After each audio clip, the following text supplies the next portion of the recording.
수천억 원대 기획부동산 사기 사건이 알려졌습니다. 한 필지를 무려 94명이 나누어서 소유했습니다. 한동안 잠잠했던 기획부동산이 최근 다시 활기를 칠 조짐을 보이고 있습니다. 기획부동산 필지로 의심되는 경기도의 한 임야. 저 끝에서부터 저쪽까지거든요. 어이없이 비싸게 팔았고요.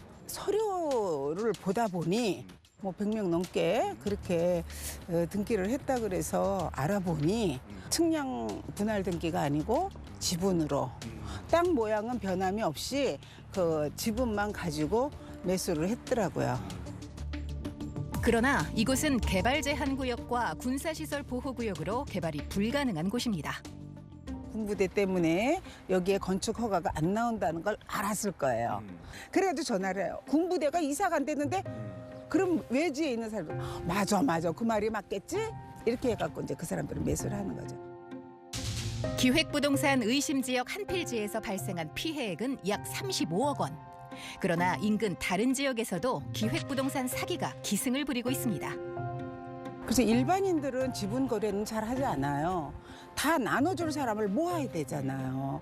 그런 기획력이 있는 사람이 기획부동산이겠죠. 이 사람들이 매수할 21년도에는 50만 원 비싼 땅이었었어요. 어쨌든 50만 원 매수를 했어요. 다시 최종 매수자한테는 350에 갔다는 거죠. 이 필지 전체가. 해당 업체는 매수가에서 무려 4~5배를 올려서 판매했습니다. 이런 유형이 새로 탄생된 저기 방법이에요. 그전에는 커다란 필지를 사가지고 쪼개고 칼질을 해가지고 맨지 상태에서 팔았어요. 근데 이제 그게 법에서 규제를 하고자 하니 이젠 지분으로 파는 거죠. 이곳 의심 필지는 작게는 약 6.61제곱미터에서 크게는 약 331제곱미터까지 소액 투자를 유도해 지분을 판매했는데요. 총 공유자 수는 무려 100명이 넘습니다. 그러나 이런 행태를 지켜볼 수밖에 없었다는 인근 공인중개사들. 수도권의 모든 그 마을 주변 임야는 기획부동산들이 모든 걸 그냥 다 작업을 해서 팔았거든요. 근데 우리도 놀라운 것이 전혀 우리 손을 거치지 않고 그냥 자기들 손에서 이루어지고 있습니다. 마을 인근 주변이라든가 도시 인근 주변이라야 투자자들이 볼 때는 부동산에 호감을 갖는 주위 분위기가 조성이 되는 거죠. 주위에 KTX 광사가 있고 고층 아파트가 있고 이런 것을 보면은 금방 투자하면 돈이 되겠다 싶은 그런 느낌을 갖게 되는 거죠. 기획부동산은 개발이 어려운 토지나 임야 등을 싼 값에 사들여 경제적 이득을 얻을 수 있는 것처럼 투자자들을 속여 높은 가격으로 판매합니다. 자기 자금 규모에 비해서 선택해서는 안 될 투자 방법을 선택했다는 겁니다. 이 기획부동산들이 이제 그 사람들한테 그 개발이라는 거짓 정보를 통해 가지고 그 사람들을 유혹하죠. 믿어서는 안 될 일이죠. 그러나 날이 갈수록 진화하는 기획부동산 사기. 개발이 사실상 불가능한 땅들이 있어요. 개발 제한 구역이라든가 보전 산지라든가 이제 향후 개발이 가능하다라고 속여서 파는 형태가 있고요. 개발이 가능한 땅이지만 없는 개발 호재가 있다고 속여가지고 파는 형태가 있고요. 땅을 갖고만 있으면 이게 땅값이 올라간다고 해요. 근데 그렇게 좋은 땅을 다른 사람한테 판다는 거는 말이 안 되는 이야기거든요.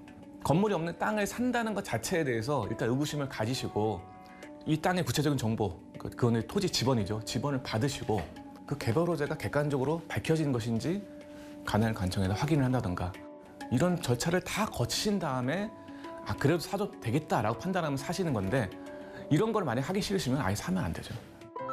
그 특약사항에다가 본인이 설명 들었던 내용 중에서 가장 중요한 내용을 넣으세요.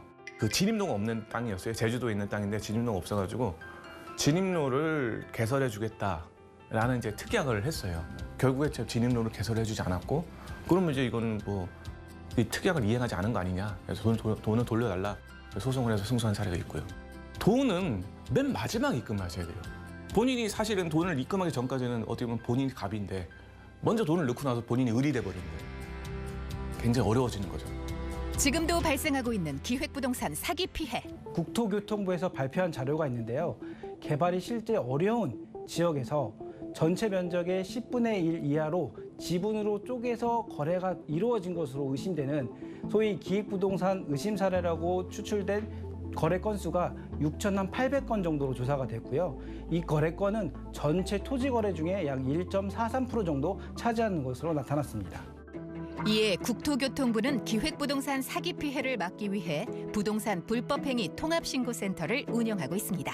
저희 쪽에 신고 접수된 것 중에 약 2년에 걸쳐서 기획부동산을 통해서 개발될 수 없는 땅을 다수 매수한 안타까운 사례도 있었습니다. 공유지분 형태로 매수를 하도록 유도를 하는 경우에는 본인이 꼭 등기부 등본이나 아니면 이제 현장 방문을 실제로 하시는 것이 중요해 보입니다. 투자가 가능한 땅인지 실제로 현장 방문을 해보시는 것도 중요하고 인근 공인부동산이나 아니면 전문가를 꼭 두세 군데는 방문을 하셔서 교차 검증을 꼭 하시길 바랍니다.